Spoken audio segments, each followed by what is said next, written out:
बच्चों, आज हम नागरिक शास्त्र के विषय को शुरुआत करेंगे।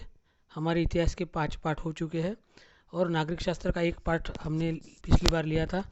उस पाठ का नाम था भारत का संविधान से हमारा परिचय। संविधान से हमारा परिचय, उसमें हमने देखा था संविधान से हमारे परिचय में कि संविधान किसने बनाया, उनमें किस किस का योगदान है, संविधान सभा का कब गठन हुआ था, उसके अध्यक्ष डॉक्टर राजेंद्र प्रसाद थे और मसौदा समिति के अध्यक्ष डॉक्टर बाबा साहेब आम्बेडकर थे। यह सब जानकारी प्राप्त हमने की थी। संविधान किसे कहते हैं, मैंने ये भी आपको समझाया था कि ऐसी किताब जिसमें सब नियम लिखे हुए हैं कि देश कैसे चलना चाहिए, है ना। रूल रहते हैं कि देश चलाने के लिए जो भी रूल्स लगते हैं, नियम लगते हैं, उस नियमों की सब जानकारी जो किताब में, उसको हम क्या कहते हैं, संविधान कहते हैं।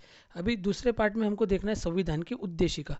उद्देशिका यानी कोई भी अगर हम किताब है, जैसे संविधान की किताब है, तो हर किताब के सामने कि इस किताब का क्या उद्देश्य है ना, उसका उद्देश्य हमारे लिए क्या है, उसकी पूरी जानकारी उसमें रहती है। उसको हम उद्देशिकता कहते हैं या फिर प्रस्तावना भी कहते हैं।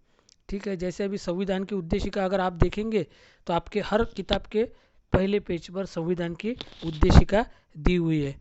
जैसे हमने पिछले साल भी और उसके भी पिछले साल 26 नवंबर को जब भी संविधान दिन मनाया, तो उसमें हमने क्या किया था कि वह उद्देशिका जो है उसको हमने सामूहिक रूप से पढ़ा था। अगर आपको याद होगा तो उसको कहते हैं संविधान की उद्देशिका। तो संविधान की उद्देशिका में जो जो लिखा हुआ है, क्या क्या लिखा हुआ है उसमें, जैसे कि उसमें लिखा हुआ है हम भारत के लोग भारत को एक संपूर्ण प्रभुत्व संपन्न समाजवादी पंथ निरपेक्ष लोकतंत्रात्मक गणराज्य बनाने के लिए तथा उसके समस्त नागरिकों को सामाजिक, आर्थिक और सामाजिक न्याय, विचार, अभिव्यक्ति, विश्वास, धर्म और उपासना की स्वतंत्रता, प्रतिष्ठा और अवसर की समता प्राप्त कराने के लिए तथा उन सब में व्यक्ति की गरिमा और राष्ट्र की एकता और अखंडता सुनिश्चित करने वाली बंधुता बढ़ाने के लिए दृढ़ संकल्प होकर अपनी इस संविधान सभा में आज की तारीख में यह हम संविधान खुद को अर्पित करते हैं। तो ये सब दिया हुआ है, ये संविधान की उद्देशिका है। तो उद्देशिका का क्या महत्व है, क्या मतलब है, इसकी जानकारी इस पाठ में दी गई है। तो अभी हमको देखना है संविधान की उद्देशिका। तो सबसे पहले हम देखते हैं कि पिछले पाठ में हमने क्या सीखा, जो जैसा मैंने आपको शॉर्ट में बताया। संविधान के कानूनों, संविधान क्या है, कानूनों का एक महत्वपूर्ण दस्तावेज है जिसके आधार पर देश का शासन चलाया जाता है। दूसरा हमने देखा कि भारत के संविधान का निर्माण संविधान सभा द्वारा किया गया था। जैसे मैंने आपको बताया था कि एक संविधान सभा बनाई गई थी जिसके कई सारे उसके मेंबर थे, है ना, और उसको हम संविधान सभा कहते थे। उसके बाद में हमारे जनप्रतिनिधियों को संविधान के कानूनों के अनुसार ही देश का कार्य चलाना पड़ता है। अब देखते हैं कि संविधान की उद्देशिका में जो लिखा है उसका मतलब क्या है। संविधान हमारे देश का मौलिक और श्रेष्ठतम कानून है। किसी भी कानून को बनाने के पीछे कुछ निश्चित उद्देश्य होते हैं। ये उद्देश्य निर्धारित किए जाने के बाद विस्तार में हम कानून के अन्य कानून अथवा प्रावधान बनाए जाते हैं। सबसे पहले क्या होता है कि उसका उद्देश्य क्या है, कि ये बनाने के पीछे मंशा क्या है उसकी। ठीक है, तो उद्देश्य निर्धारित करने के बाद में उसमें अलग अलग प्रकार के कानून और प्रावधान बनाए जाते हैं। उस कानूनों को एकत्रित रूप में संक्षिप्त और सुसूत्रता के साथ ही की गई संरचना को उद्देशिका कहते हैं। उद्देशिका हमारे संविधान के उद्देश्यों का परिचय कराती है। संविधान की उद्देशिका पढ़ो। मैंने आपको बताया कि आपको अभी एक एक ऑडियो हर एक को भेजना है संविधान की उद्देशिका पढ़ के। उसको मैं अगले पीरियड में आपको पूछूंगा, वो ऑडियो रिकॉर्ड करो और मेरे नंबर व्हाट्सएप नंबर पे भेजो। हर किताब के अपने दूसरे पेज पर संविधान की उद्देशिका दी हुई है। संविधान की उद्देशिका पढ़ो और उसमें आए हुए शब्दों की सूची बनाओ। बाद में ये शब्द तुम अन्यत्र कहाँ पढ़ते हो। ठीक है, ये भी आपको करना है। अब देखते हैं हम कि हमारे संविधान की उद्देशिका में क्या क्या है। हम सभी भारत के नागरिक हैं। हम सभी को एक देश के रूप में क्या प्राप्त करना है, यह उद्देशिका स्पष्ट करती है। उद्देशिका हमको यह बताती है कि हम भारत के नागरिक हैं और हमको क्या क्या प्राप्त करना है। इसमें उल्लेखित मूल्य, विचार, लक्ष्य और उद्देश्य उदात्त है। उदात्त है ने बहुत बड़े विचार इसमें दिए गए हैं। उन्हें कैसे प्राप्त करना है, इस संबंधित कानून संपूर्ण संविधान द्वारा स्पष्ट किए गए हैं। संविधान की उद्देशिका का प्रारंभ हम भारत के लोग शब्दों से होता है। इसमें भारतीय के उस दृढ़ संकल्प का उल्लेख है जिसके अनुसार यहाँ पर हम भारतीय नाम से जो भी यहाँ पर दिया गया है, जैसे दृढ़ संकल्प दिया गया है, और इसमें भारतीय उस दृढ़ संकल्प का उल्लेख है जिसके अनुसार सभी भारतीय भारत को एक प्रभुत्व संपन्न समाजवादी पंथ निरपेक्ष लोकतंत्रात्मक गणराज्य बनाने के लिए कटिबद्ध है। यानी भारत को कैसा राज्य बनाना है, हमको लोकतांत्रिक समाजवादी पंथ निरपेक्ष लोकतंत्रात्मक गणराज्य बनाने के लिए कटिबद्ध है। इस संकल्पना के प्रत्येक अवधारण का अर्थ हम समझेंगे। सबसे पहले क्या लिखा हुआ है कि प्रभुत्व संपन्न राज्य। प्रभुत्व संपन्न राज्य यानी देखो, भारत पर दीर्घकाल तक अंग्रेजों का शासन रहा, ये सबको पता है। यह शासन 15 अगस्त 1947 को समाप्त हुआ। हमारा देश स्वतंत्र हुआ, इसलिए हम स्वतंत्रता दिन कब मनाते हैं? 15 अगस्त को, क्योंकि 15 अगस्त 1947 को हमको स्वतंत्रता प्राप्त हुई। इसके पहले अंग्रेजों का शासन था। हमारा देश स्वतंत्र हुआ, भारत संपूर्ण प्रभुत्व संपन्न हुआ। प्रभुत्व संपन्न हुआ यानी भारत को जो अपनी मर्जी है उस मर्जी से शासन चलाने का अधिकार है, यानी खुद का शासन चलाने को खुद का अधिकार, उसको बोलते हैं प्रभुत्व संपन्न हुआ। अब हम अपने देश के विषय में उचित नीतियाँ बनाने और निर्णय लेने के लिए स्वतंत्र है। पहले हमको दूसरे के हिसाब से चलना पड़ता था। जैसे अंग्रेज जो भी नियम बनाते थे, कायदे बनाते, उनके फ़ायदे के लिए, और उसके हिसाब से हमारा देश चलता था। मगर अभी हम हमारे निर्णय, हमारी नीतियाँ बनाने के लिए स्वतंत्र है, उसको ही कहते हैं प्रभुत्व संपन्न। संपूर्ण प्रभुत्व संपन्न का अर्थ किसी भी देश को किसी विदेशी नियंत्रण में न होना, सॉवरन बोलते उसको इंग्लिश में। हमारे समग्र स्वतंत्रता आंदोलन का सबसे प्रमुख उद्देश्य प्रभुत्व संपन्न बनना था। प्रभुत्व संपन्न बनने का अर्थ सरकार चलाने का सर्वोच्च अधिकार प्राप्त होना है। लोकतंत्र में प्रभुत्व संपन्नता जनता के अधिकार में होती है। जनता अपने प्रतिनिधियों का चुनाव करती है। यानी हम प्रभुत्व संपन्न बने, मगर प्रभुत्व संपन्न यानी किसकी मर्जी से चलता है यहाँ का कानून? तो लोगों की मर्जी से। कैसे? हम जिन लोगों को चुनकर देते हैं वो ही हमारे लिए कानून बनाते हैं और हम नीतियाँ लागू करते हैं। अगर उनकी नीतियाँ कानून हमें अच्छी नहीं लगी तो अगली बार लोग उनको चुनकर नहीं देते हैं।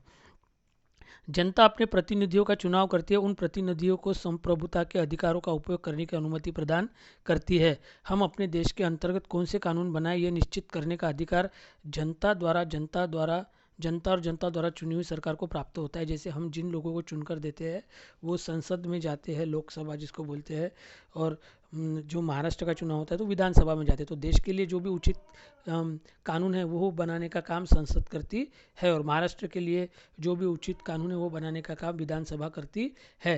तो ये लोग हमारे द्वारा चुने गए होते हैं, यानी ये कानून बनाने वाले हम ही लोग होते हैं। समाजवादी राज्य, दूसरा उसमें क्या शब्द है कि हमारा देश कैसा है, समाजवादी राज्य बनाने के लिए कटिबद्ध है ना। तो समाजवादी राज्य यानी क्या? समाजवादी राज्य उसे कहते हैं जिस राज्य में निर्धन और धनवानों के बीच खाई नहीं होती, यानी अमीर तो बहुत अमीर ही होते जा रहा है और गरीब तो बहुत ही गरीब होते जा रहा है। ऐसी खाई अगर बढ़ती गई तो उसको समाजवादी राज्य नहीं कहते हैं। समाजवादी राज्य का मतलब है कि निर्धन और धनवान में ज़्यादा अंतर ना हो। देश की संपत्ति पर सभी का अधिकार होता है। कुछ ही लोगों के हाथ में संपत्ति का एकत्रीकरण नहीं होगा, इसकी सावधानी बरती जाती है, मगर ऐसा होता हुआ दिखता नहीं है। ऐसा कहा गया है कि भारत में 1% लोगों के पास में 90% संपत्ति है और 99% के पास में बाकी 10% संपत्ति है। दूसरा है पंथ निरपेक्ष राज्य। पंथ निरपेक्ष राज्य भी हमारे उद्देशिका में लिखा हुआ है, आपको वो ज़रूर एक बार उद्देशिका पढ़नी चाहिए। पंथ निरपेक्ष का राज्य, उद्देशिका में पंथ निरपेक्षता को हमारा उद्देश्य बताया गया है। पंथ निरपेक्ष राज्य में सभी धर्मों का आदर दिया जाता है, किसी एक धर्म को राज्य के धर्म के रूप में स्वीकार नहीं किया जाता। पंथ निरपेक्ष यानी सभी धर्मों को समान तरह से रखना। कोई भी, जैसे पाकिस्तान जो है ये मुस्लिम कंट्री है ना, तो यहाँ पर मुस्लिमों के अधिकार ज़्यादा सुरक्षित है, आपने देखा होगा। तो उस देश का धर्म कौन सा है? मुस्लिम है। सऊदी अरब में भी कई सारे जितने भी देश है उनका धर्म कौन सा है? मुस्लिम है। यूरोपियन में भी कई सारे देश है जिनका धर्म क्रिश्चियन है। मगर भारत ऐसा राज्य है, ऐसा देश है कि जिसका कोई भी धर्म नहीं है, यानी सभी धर्मों के लोग यहाँ पर रह सकते हैं और अपने अपने त्यौहार, अपनी अपनी पूजा पद्धति को कर सकते हैं। अपने हिसाब से हम अपने धर्म का पालन कर सकते हैं और सभी धर्मों का सम्मान यहाँ पर किया जाता है। नागरिकों को अपने धर्म का पालन करने की स्वतंत्रता रहती है। धर्म के आधार पर नागरिकों के बीच में भेदभाव किया नहीं जाता। पंथ निरप अभी यहाँ पर दिया हुआ क्या तुम जानते हो? पंथ निरपेक्षता के सिद्धांतों को अपनाकर अपने समाज में बहुधार्मिकता को सुरक्षित रखने का प्रयास किया है। हम संविधान द्वारा अनेक अधिकार प्राप्त हुए, परंतु उनका हम मनमाना अथवा असीमित उपयोग नहीं कर सकते। यह बात धार्मिक स्वतंत्रता के बारे में भी लागू होती है। जब हम त्यौहार पर्व मनाते हैं, तब हमें सार्वजनिक स्वच्छता और स्वास्थ्य और पर्यावरण का विचार करना भी आवश्यक होता है। जो भी हम त्यौहार मनाते हैं, जैसे अभी पेंडेमिक जो बीमारी आई हुई है, कोरोना, तो कई सारे त्यौहार लोगों ने घर के अंदर ही मनाए हैं। तो कभी कभी इसका भी हमको ख्याल रखना पड़ता है। भले ही सभी को सभी के धर्म का पालन करने का अधिकार है, मगर कुछ परिस्थितियों में हमको धार्मिक स्वतंत्रता होने के बाद में भी स्वच्छता, स्वास्थ्य और पर्यावरण का विचार करके हमारे त्यौहार मनाने की आवश्यकता होती है। ठीक है, अभी देखो चौथा है इसमें लोकतांत्रिक राज्य। हमारा लोकतांत्रिक राज्य यानी लोकतंत्र में प्रशासन की सत्ता लोगों के हाथों में होती है। उनकी इच्छा के अनुसार सरकार निर्णय लेती है और नीतियाँ निर्धारित करती है। सभी का कल्याण साध्य करने हेतु सरकार को महत्वपूर्ण आर्थिक सामाजिक निर्णय लेने पड़ते हैं। इस प्रकार के निर्णय प्रतिदिन सभी लोग इकट्ठा आकर लेना संभव नहीं होता है। अतः निश्चित अवधि के पश्चात चुनाव होते हैं और इस चुनाव में मतदाता अपना वोट देकर अपने प्रतिनिधि चुनते हैं। निर्वाचित प्रतिनिधि संविधान द्वारा निर्मित संसद कार्यपालिका में प्रवेश करते हैं और संविधान में उल्लेखित प्रक्रिया द्वारा संपूर्ण जनता के लिए निर्णय लिए जाते हैं। जैसे लोगों द्वारा निर्णय लिए जाते हैं, मगर कोई महत्व का निर्णय लेना है तो हर बार जो भी निर्णय लेना है तो सभी लोगों को इकट्ठा करेंगे क्या? नहीं। तो उसके लिए चुनाव होता है। हमने जो हमारे प्रतिनिधि चुनकर भेजे वो हमारे लिए देश चलाने के निर्णय लेते हैं। जो चुने हुए प्रतिनिधि है, जैसे लोकसभा से चुने हुए प्रतिनिधि संसद में जाते हैं, लोकसभा में जाते हैं। विधानसभा से चुने हुए प्रतिनिधि आमदार बनते हैं, वो विधानसभा में जाते हैं। तो इसी प्रकार हम ये लोकतांत्रिक प्रक्रिया द्वारा हमारा राज्य चलता है। पांचवा है गणराज्य। हमारा गणराज्य, गणराज्य का मतलब क्या है? हमारे देश में लोकतंत्र के साथ साथ गणतांत्रिक प्रणाली प्रचलित है। गणराज्य में सभी सार्वजनिक पद लोगों द्वारा चुने जाते हैं। कोई भी सार्वजनिक पद वंश और परंपरा अथवा विरासत से प्राप्त नहीं होता। कोई भी पद प्राप्त करना है तो उसके लिए चुनाव होते हैं। ठीक है, तो ये चुनाव के आधार पर ही यहाँ पर लोगों को चुना जाता है। राष्ट्रपति, प्रधानमंत्री, राज्यपाल, मुख्यमंत्री, महापौर, सरपंच जैसे सार्वजनिक पद है। इन पद पर विशिष्ट आयु एवं शर्त पूर्ण करने वाले कोई भी भारतीय नागरिक चुनाव लड़कर पहुंच सकता है।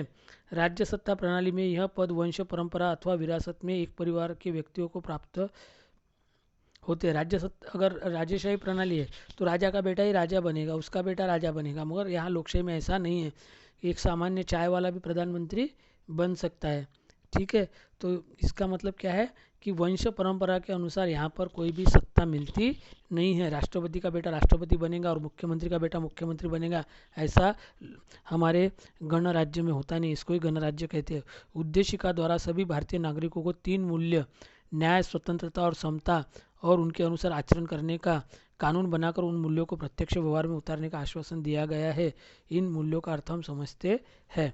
अब उद्देशिका में ये भी बताया गया है कि हमको क्या क्या पालन करना चाहिए। न्याय, स्वतंत्रता, समता और उसके अनुसार आचरण करना चाहिए और उसका कानून बनाकर उसको प्रत्यक्ष मूल्यों में उतारना चाहिए। तो आगे के पार्ट में हम देखेंगे कि न्याय, सामाजिक न्याय, न्याय के प्रकार कौन से हैं, सामाजिक न्याय, आर्थिक न्याय, राजनीतिक न्याय, स्वतंत्रता कौन कौन से प्रकार की है। ठीक है, और ये चर्चा आपको करना है। मेरा परिवार विषय पर दीपा ने क्या लिखा वो पढ़ो, ये पढ़ के रखना है। और अगले इसमें हम ये बाकी का पाठ करेंगे। तब तक ये वीडियो आप देखो और इस पाठ को अच्छी तरह से फिर से पढ़ो। धन्यवाद।